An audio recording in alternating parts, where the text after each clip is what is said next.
Sa ibang balita naman, umakyat na sa 17 ang nasawi sa pananalasa ng bagyong Ineng sa bansa ayon sa National Disaster Risk Reduction and Management Council o NDRRMC. Sa tala ng ahensya, umabot na sa mahigit 165 milyong piso ang halaga ng pinsala sa infrastruktura at agrikultura. Narito ang ulat ni Wayway Makal.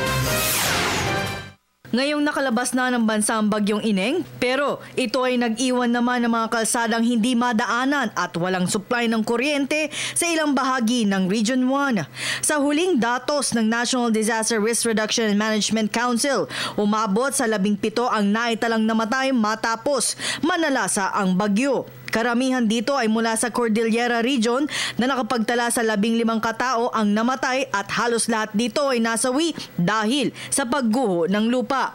Habang 14 ang nawawala at 17 ang naitalang sugatan. Isa sa mga pangunahing misyon ngayon ng gobyerno ay maisaayos ang mga kalsadang sa bawat bayan sa Region 1 at Cordillera Region.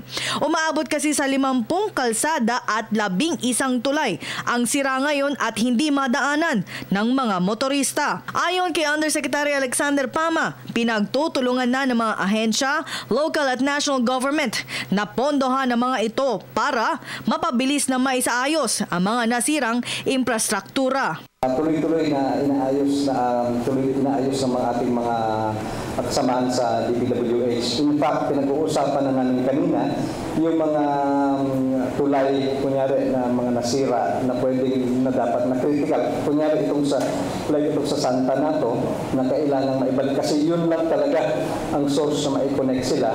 So bibilisan natin yung proseso na ang paggagamitan natin ito kung wala ng pondo yung DPWH.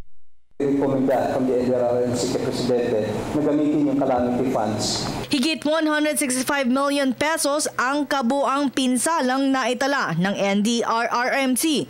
Sa infrastruktura, naitala ang mataas na bilang na pinsala na umabot sa higit 121 milyong piso ang halagang nasirang tulay at kalsada. Samantala, minamadali ng ayusin ng National Grid Corporation of the Philippines ang kanilang nasirang tower sa San Esteban, Ilocos Sur. Ang nagbibigay ng supply ng kuryente sa buong Ilocos Norte at ilang bahagi ng Ilocos Sur. Ayon kay Cynthia Albanza, ang tagapagsalita ng NGCP, inaasahan sa August 26 mare-restore ang supply ng kuryente. Na-submerge na, tuluyan na kung gumuho yung tore dahil na-erode na yung pundasyon. Umabot na po yung Santa Maria River dun sa pundasyon ng tore namin. Mula po dyan sa substation na yan, kumukuha ng kuryente ang buong Ilocos Norte at ang northern part po ng Ilocos Sur.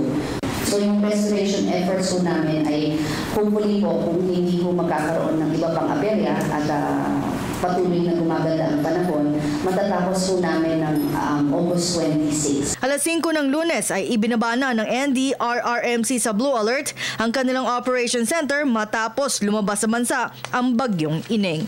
Para sa Telebisyon ng Bayan, ako si Wayway Makalma.